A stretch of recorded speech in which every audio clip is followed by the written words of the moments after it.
But again, callers This may actually tie into it. Is it Richard? Yes. How you doing, Richard? Hi. Hi, fine. My question is,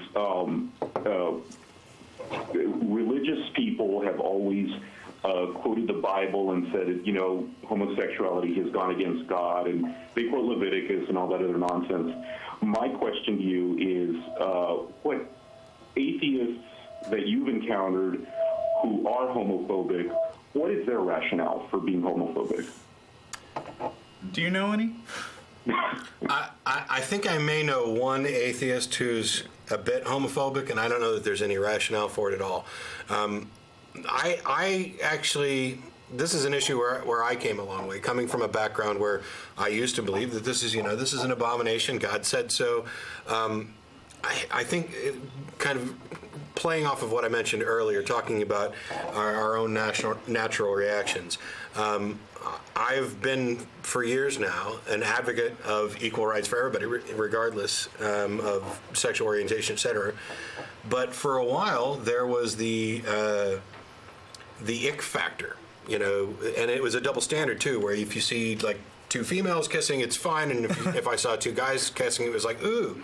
Well, and I mean, I have to be honest. I haven't ever completely gotten over the ick factor, although I don't. Right, and I don't make an issue. I don't necessarily think that I have either. It's not a matter of getting over that. It's a matter of embracing it, of saying, oh, now I understand why I had that reaction, and it's because, speaking simply, I'm wired differently. That is not something that has an interest in me, but it's not something that neither do I hold it against anybody. Right. But I actually have a greater appreciation for homosexual relations now than I ever did before. One of the things that came out this week, New York State Appeals Court ruled that the state of New York has to recognize same-sex marriages that originated elsewhere. And this is something you're going to see everywhere, because the states basically have laws on the books that say if a couple got married in another state and they moved to your state, you have to recognize that marriage. That you can't penalize them for moving to your state by taking away their rights. So, of course, Massachusetts allowed it. The couple in question actually got married in Canada. But you're going to start seeing this a lot more, and I'm hoping that it kind of makes these issues go away, because recognizing that my reaction, which used to be an ick and which is now a hey, that's just not for me, is not any different from anybody else's reactions to these things. It's all in how we deal with it, how we choose to handle what our feelings on the situation are. I mean, I don't know for sure, but I would think that I have gay friends who may have at one point had a similar ick when they saw a heterosexual couple kissing. I don't know that that's the case. I don't know. Maybe it's not as strong. Maybe it's stronger. And I don't consider sexuality in general to be this kind of, off on or even straight by gay. It's right. There's a whole spectrum. I believe in the Kinsey scale. I think. Yeah. I mean, at least in principle. I mean, I think I'm way over on one side of the Kinsey scale, but I accept that people are all along the spectrum. Some are straight, some are gay, some are somewhere in between. I'd like to actually throw out a little bit of ACA history, though, because a number of years ago, the Atheist Community of Austin actually had a lot of argument over whether to create an official press release or proclamation basically saying we support gay rights. And the argument in favor of it, and I think I came out against it, but just barely. But the argument in favor of it was very persuasive, which is basically the argument was there really is no good reason for opposing homosexual equality except for religious ones.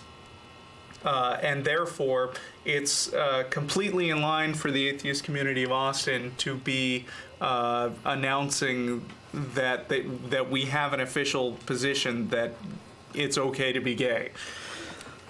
As if our stamp of approval would matter. Yeah, right. It would probably make them worse off if we said. And that was one of the arguments that was discussed too, is whether or not gay rights movement would want a bunch of atheists who are potentially hated even more or less respected by certain members of the community walking alongside them. Right, but I'd also add that we have for years had a presence at the at the Austin Gay Pride Festival. Still do every year. Right. So we have a booth there, and we recruit people so they can not only be evil homosexuals but also evil godless people. Yeah, and in general, I think Russell's right. There's not any kind of rationale for it that I can see. It's not an atheist issue, in that Right. It doesn't have anything to do with atheism.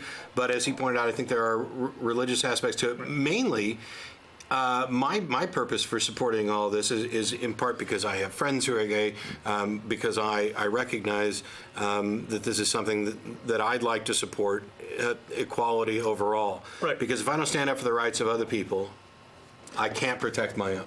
I have, I'd like to play devil's advocate for a second. I can remember having some email exchanges with people who were trying to justify their homophobia as atheists. And from what I recall, what they said was something like, well, it's not natural to be gay because Darwinian evolution says that, you have to have a male and a female to reproduce.